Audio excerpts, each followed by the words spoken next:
Welcome to this beautiful day in the Northeast. We thought we'd give you a corn chopping demonstration.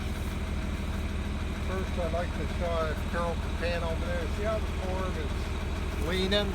We had some thunderstorms go through the other day. That's why I've been slowly cutting on the edge of this field, because there's a lot of places where it's got the corn laid right over. So that way I can go slower, pick a lot of it off. This is the corn chopper that we're going to use, that I own, we're going to use.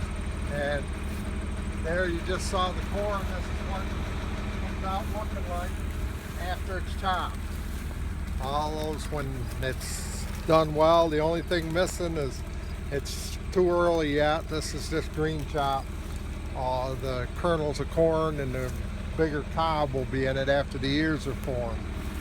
Well, the other thing before we get in and take a ride down through, this is the PTO shaft. You've heard me talk about this and different things to describe it. This is the part that hooks right onto the tractor. Your tractor is your power source. And you just push this right up. Oops, I gotta get straight.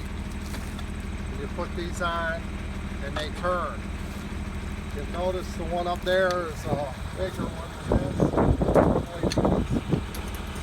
This one wagon, this is a self-unloading truck wagon. You don't need the horsepower that you'd need to run this compared to what you'd run on with this chopper. And just while we're here, this is the type of wagon my son went through. It's going to be 20 years ago now. He went over the top roll, went back under the bottom one, and that's where it did all the damage to him. The one that he was in, it was just one shaft, and these bars luckily were farther apart, so he didn't get jabbed. If he'd gone through this one, he would have got a lot more puncture wounds. He got puncture wounds, but not a lot.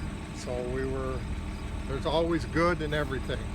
We were lucky the accident happened on the one it was, and also I had put bottom of the PTO shaft, I drill them out and I put shear bolts in there, and I use soft shear bolts so that it doesn't take very much to break them off. I figure it's a lot cheaper to buy a shear bolt than it is to buy all the parts that can break.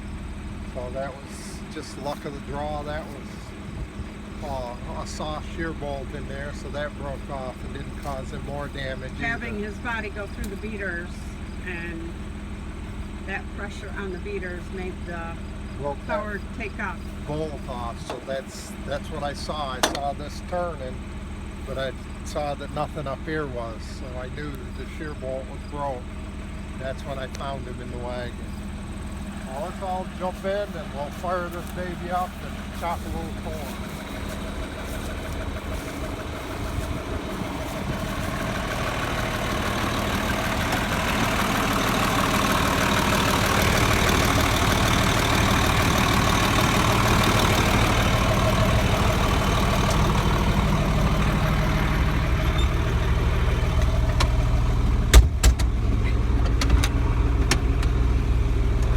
Got levers over here to my right. These are the levers I use to raise and lower the head on the chopper. And the middle one, with this control box, I can swing the chute where it goes into the wagon. I can drop the flipper up and down, and all those types of things to put it in the wagon the way I want to. It's going to be loud, so bear with us. And she'll try to show you what I see when I'm driving along.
Corn Chopping 101, and we'll take it on down, and some one of these days we'll take a picture of it or video while we're feeding the cows. You'll see just how much they really like this stuff. Everybody have a good day.